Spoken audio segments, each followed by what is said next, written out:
Студия прямого эфира. Ваши вопросы и мнения. Наши телефоны 32 2066 32 11 66. Дорогие друзья, мы продолжаем нашу программу. В эфире передачи «Поговорим на тему». 22 декабря отмечается профессиональный праздник энергетиков. Значение такой жизнеобеспечивающей отрасли, как энергетика, особенно в наших суровых природно-климатических условиях, конечно же, сложно переоценить. Благодаря их профессионализму и высокой ответственности в республике обеспечивается надежное снабжение потребителей теплом и светом. Сегодня гости нашей студии – это главный инженер энергосбыта Якутскэнерго Максим Александрович Наконечный. Здравствуйте. Здравствуйте. И начальник Якутского отделения энергосбыта Валентина Васильевна Ильинова. Добрый день. Добрый день.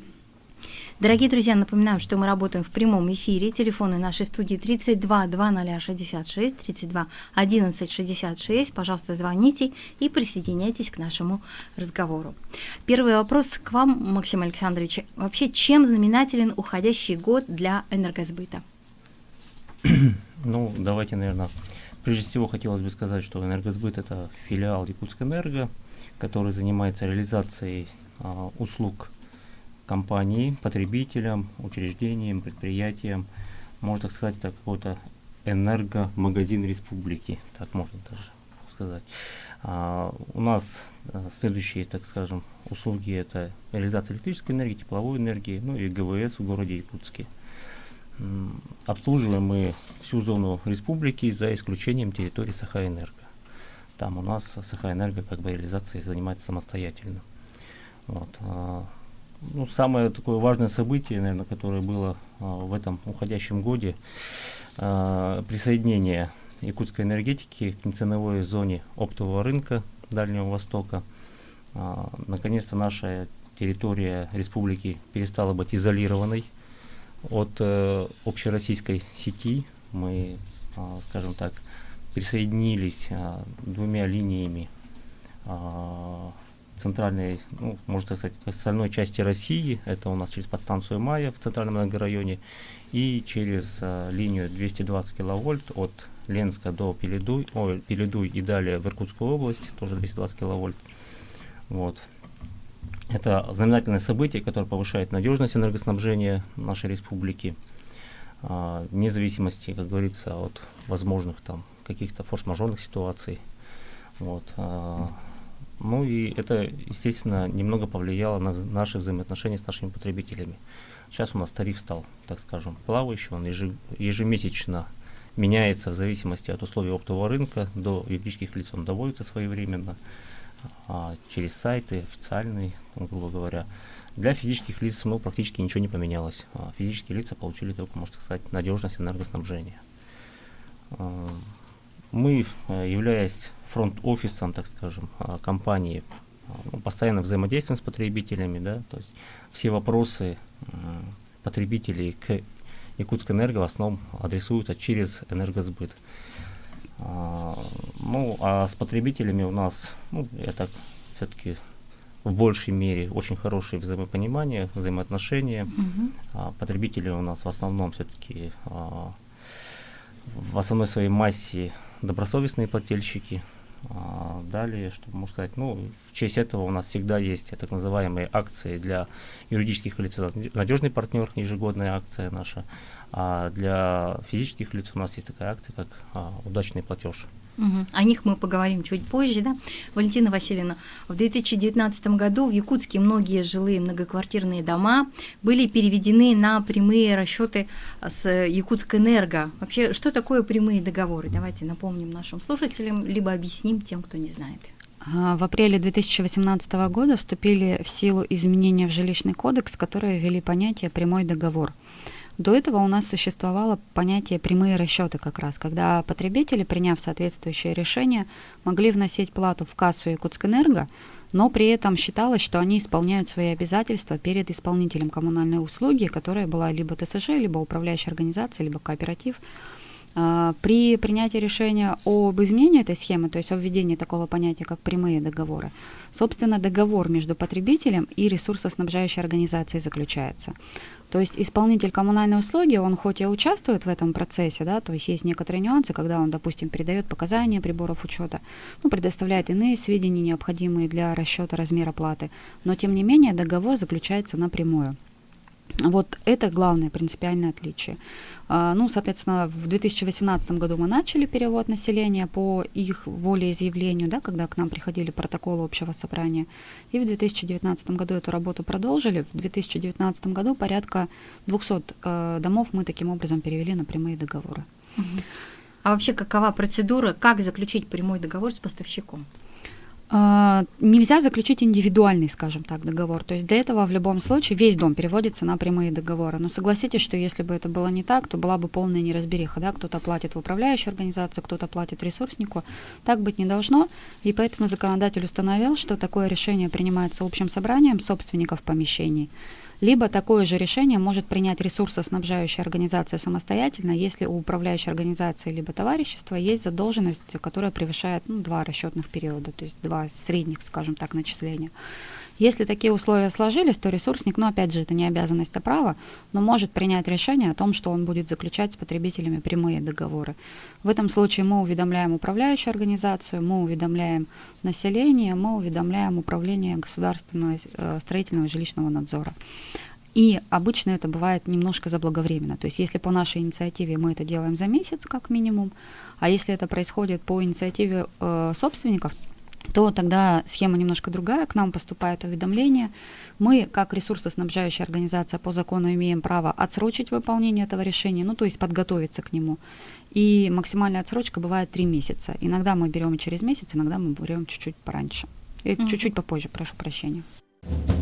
Студия прямого эфира. Ваши вопросы и мнения. Наши телефоны 32 2066 32 11 66.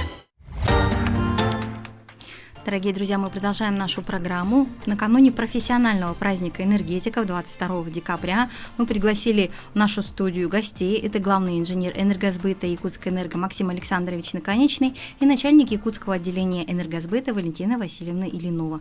Пожалуйста, дорогие друзья, если у вас есть вопросы к нашим собеседникам, то звоните к нам в студию по телефону 32 2066 32 11 66. Ну что же, мы продолжаем тему, которую затронули в первой половине передачи. Валентина Васильевна, куда и с какими документами должен обратиться собственник жилого помещения, чтобы заключить прямой договор?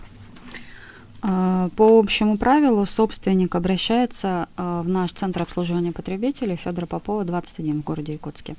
Естественно, мы сейчас говорим по большей части о потребителях Якутска, хотя у нас есть и другие примеры перевода на прямые договоры, тогда вы обращаетесь в энергосбыт по месту своего проживания. Что нужно принести для того, чтобы заключить прямой договор? Во-первых, вы приносите паспорт. Во-вторых, правоустанавливающие документы. То есть документы, подтверждающие права. Это обычно или выписка из ЕГРН, либо свидетельство о регистрации права. Это может быть договор социального найма, если у вас помещение в найме. Также для заключения договора, в принципе, подойдет паспорт с пропиской, но это решение принимается индивидуально, в зависимости от обстоятельств, по которым вы не можете предоставить правоустанавливающие документы. Желательно принести квитанцию о последней оплате за коммунальные услуги перед тем, как вы перешли на прямые договоры, для того, чтобы свериться по показаниям прибора учета, что у вас там было оплачено, какие именно начисления встали.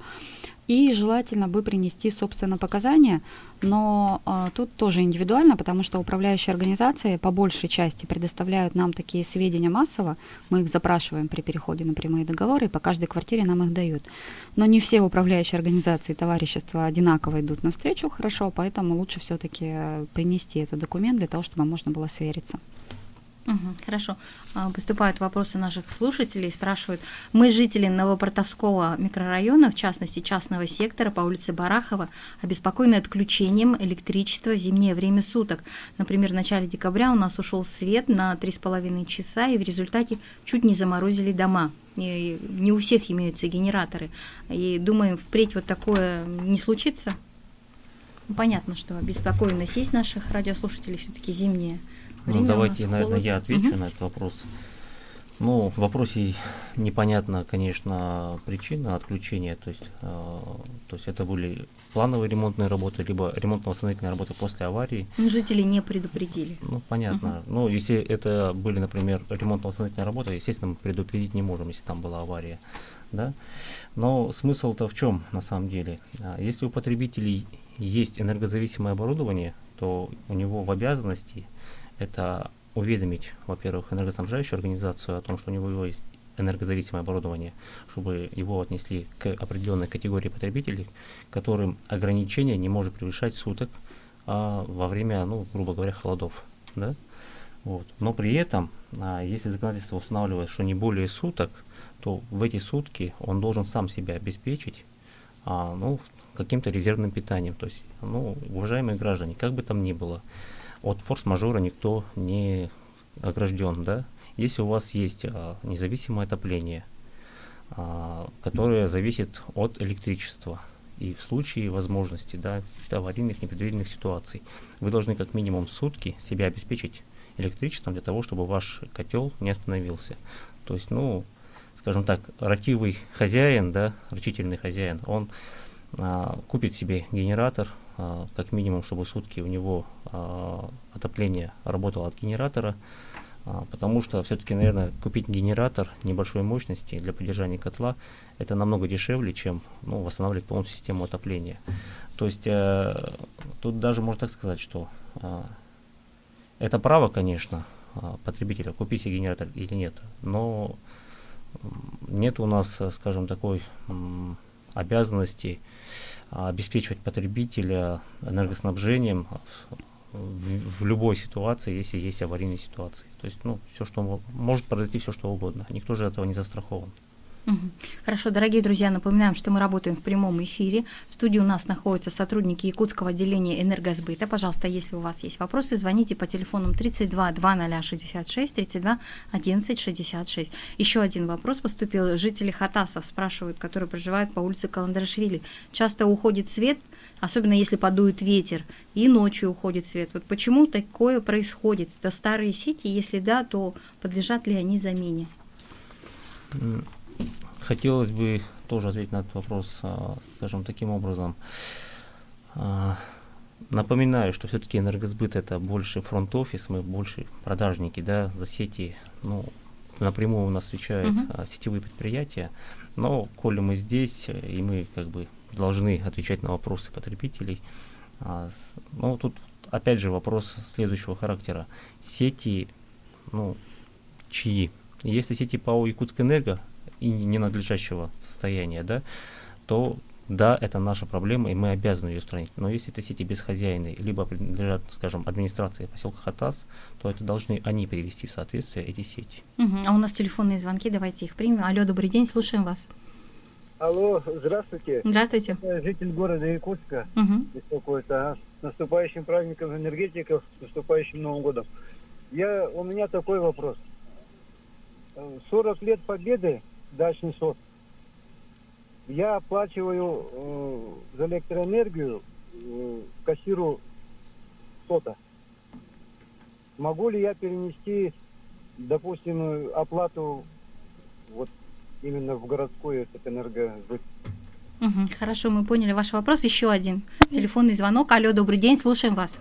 Здравствуйте. Здравствуйте. Я хочу задать вопрос. Можно, да? Да, говорите, пожалуйста. Вот я живу на Белом озере, да? У нас электроэнергия очень слабенькая. Ну, мы как-то измерили, там получается 180, там 200 вольт всего. Как это объяснить? Хорошо, давайте с первого вопроса начнем. Давайте я начну, отвечу на этот вопрос. 40 лет Победы — это СОТ, который имеет договор с ПАО «Якутскэнерго». При этом в этом СОТе у нас уже есть потребители, которые перешли на расчеты прямые, да, то есть они открыли лицевой счет, принесли необходимые для этого документы и оплачивают электроэнергию нам. Поэтому, если такой пакет документов поступит от этого потребителя, то есть, ну, это опять же, вот, в принципе, те же документы, про которые я говорила до этого, да. Единственное, что необходимо также будет предоставить справку о членстве в СОТе, ну, либо об отсутствии такого членства в данном случае, И идеальный вариант – это предоставление документа, подтверждающего техприсоединение, прямого документа, да, то есть акта о технологическом присоединении. Если такого документа нет, по какой-то причине он не может быть оформлен, тогда будет приниматься индивидуальное решение. Хорошо. И по второму вопросу? По второму вопросу давайте я отвечу. Да, обязанность Якутскэнерго обеспечивать, скажем, электрическую энергию в пределах ГОСТа, так скажем. В данном случае потребителю нужно обратиться в центральные электрические сети, центральный РЭС, с жалобой на несоответствие. Должны выехать бригада центрального РЭСа, произвести замеры и в случае подтверждения провести работы для приведения соответствия. Хорошо, дорогие друзья, еще раз напоминаем, что мы работаем в прямом эфире. Вы можете задать свои вопросы. И напомню, что гости нашей студии – это сотрудники якутского отделения энергосбыта Якутскэнерго. Ну что же, мы продолжаем наш разговор. Хотелось бы знать вообще, какую работу проводит энергосбыт с должниками. У нас на самом деле достаточно широкий арсенал средств работы с должниками. Есть типовые варианты работы. Во-первых, мы вводим ограничения. То есть вы получаете предупреждение об ограничении, мы ждем 20 дней, и если оплата не поступает или она поступает не в полном объеме, то вводится ограничение энергоснабжения. Это не самый любимый наш способ, гораздо приятнее, конечно, когда поступила оплата. Но, тем не менее, такую работу мы тоже вынуждены проводить. Есть должники, которые первый раз попадают на ограничения, да, то есть никогда до этого не бывали. Но достаточно много и должников, которых мы отключаем регулярно. При этом отключение мы проводим в многоквартирных домах. Понятно, это сети внутридомовые, то есть здесь может быть работа с управляющей организацией, когда мы проводим такие специфические ограничения, то есть когда потребитель лишается возможности, или, по крайней мере, ему становится очень сложно это сделать, подключиться самостоятельно после того, как мы ушли. Либо более типовые ограничения, когда отключают потребителей со счетчика, например. И есть еще вариант, когда это частный сектор, то тут уже присоединение от сетей Якутскэнерго, и тут может быть введено ограничение именно от сетей, то есть потребитель отключается с опоры. Хорошо, у нас еще телефонный звонок. Алло, добрый день. Слушаем вас. Алло, здравствуйте. Здравствуйте. День. Я бы хотел задать вопрос. Я живу в Борисовке 2, район, да? У нас, получается, на втором этаже находится вот эта часть счетчики, а они закрыты на железном дереве, получается. И у нас Роскотех, свой ТСЖ, получается. Вы не можете брать показатели, да? Нам не дают. И получается, иногда бывает то, что спрашивают, я, например, 17 ноября оплатил 1600 рублей, и спрашивают, на сегодняшний день все, говорит, да, вообще долгов ничего нет.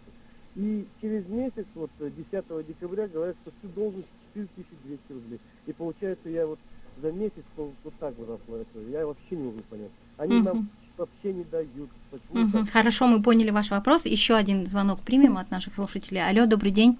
Здравствуйте. Слушаем вас.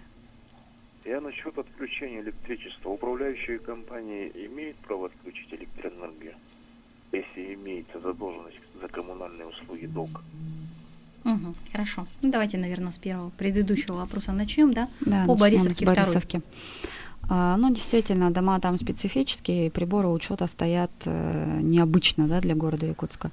Если, давайте так, по задолженности лучше все-таки обратиться конкретно, да, то есть предоставить адрес, и чтобы можно было посмотреть, провести сверку, то есть понять, как так получилось, что у тебя задолженность сначала вроде бы нет, а потом она за 1 месяц начислена в большой сумме. Но в общем и целом, если вы сомневаетесь в расчетах или в показаниях, да, то можно будет организовать совместный выезд, то есть вы обращаетесь, мы, если необходимо, привлекаем представителей управляющей организации или товарищества собственников жилья и производим совместное снятие показаний. Соответственно, если доступ не предоставлен к приборам учета, там уже могут быть приняты другие меры, уже мы можем обратиться в другие органы. По второму вопросу? Может ли управляющая компания отключить? Управляющая компания, конечно, может отключать, если потребитель находится в договорных отношениях с управляющей компанией по этому ресурсу. То есть, если он платит за электрическую энергию непосредственно в управляющую компанию, то, естественно, она имеет право применять меры, потому что потребитель может оплачивать в кассах энергосбыта, но по договору управляющей компании. То есть тут могут быть такие взаимоотношения. А может ли управляющая компания отключает за другие ресурсы, но законодательство у нас говорит следующее, что отключать можно только тот ресурс, по которому возникли долги. То есть если у потребителя, грубо говоря, долги, скажем, за жилищные услуги, ну, там уборка подъезда и там вывоз мусора, то, естественно, отключать электрическую энергию никто не имеет права. Поступает много вопросов по тому, как все-таки передавать показания счетчиков. Ну, показания счетчиков у нас можно передавать разными способами. У нас есть для этого личный кабинет. Кстати, призываем наших потребителей регистрироваться в личном кабинете. Там можно и показания передавать, грубо говоря, и также оплачивать. Да? Далее у нас есть контакт-центр, куда можно позвонить. Потом показания можно передавать через наши кассы энергосбыта, через систему Сбербанк онлайн тоже можно оплачивать и передавать показания. Также у нас Почта России принимает показания, то есть если вы оплачиваете на почте, вы можете сказать свои показания, и почта по этим показаниям примет. Хорошо, у нас телефонный звонок. Алло, добрый день, слушаем вас. Алло, здравствуйте. Здравствуйте. Я хотел бы спросить, как вот это рассчитывается по Сбербанк онлайн? Вот я текущий забиваю там цифра, а эта сумма не меняется, там стоит одна, которая предыдущие оплаченные, и все. Я оплачиваю, конечно, но это как-то сразу, я имею в виду, текущий он не считает. Хорошо. Так? Да, отвечу на этот вопрос. Действительно, через Сбербанк онлайн можно передать показания прибора учета, но точно так же, как и в нашей кассе, если вы передадите показания, эти показания не принимаются к расчету тут же, то есть по ним расчет не происходит. Показания принимаются для того, чтобы сформировать платежный документ за тот период, за который они переданы. Ну, то есть пример. Вот сегодня, например, 20 декабря. Вы передаете показания прибора учета. У вас на этот момент есть некий расчет, ну, средний, скажем, который фигурирует в нашей программе, но окончательный расчет еще не сформирован. Соответственно, если вы передаете сейчас показания прибора учета, то 1 января, когда произойдет массовый расчет лицевых счетов, они встанут в расчет, и по этим показаниям будет определена сумма вашей задолженности. Ну, точнее, начислений, да, пока что задолженности может еще не быть. И вот именно так происходит расчет. И даже если вы передаете показания в кассе, то все равно расчет по этим показаниям происходит только 1 числа. То есть месяц закрывается, и потом все показания рассчитываются. Так предусмотрено правилами предоставления коммунальных услуг. То есть показания, которые вы передаете в этом месяце, они используются для расчета в этом месяце. Максим Александрович, вы упомянули об акции «Удачный платеж». Вот как она проводится в этом году? Ко времени у нас осталось мало, минутка буквально. Валентина Васильевна, да? Да. Хорошо. Акция «Удачный платеж» у нас в этом году со следующими особенностями проходит. Она проходит, во-первых, среди потребителей, которые проживают в городе Алдан, Ленск, Мирный и Якутск, и среди всех остальных потребителей, которые проживают в других населенных пунктах. Розыгрыш состоится 24 декабря, а сама акция проходит до 22 декабря. И длится она, 1 июня мы объявили эту акцию. Будут разыграны сертификаты на ювелирные изделия и поощрительные призы – это сертификаты на оплату электроэнергии.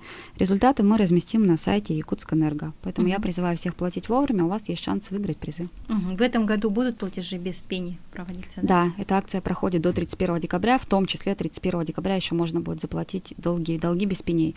При этом, если вы платите все, то пени снимаются полностью, но также в этом году можно заплатить 50% и предоставить документы правоустанавливающие и паспорт, и тогда мы тоже снимем пени. Ну что же, в завершении нашего разговора мне остается поздравить вас с наступающим профессиональным праздником, Днем энергетика. Ну и кроме того, мы говорим, что в этом году у вас юбилейная дата, получается 20 лет Якутскому отделению энергосбыта. Я благодарю вас за очень интересную и актуальную информацию. Напомню, что гостями студии сегодня были главный инженер энергосбыта Якутскэнерго Максим Александрович Наконечный и начальник Якутского отделения энергосбыта Валентина Васильевна Ильинова. Спасибо вам.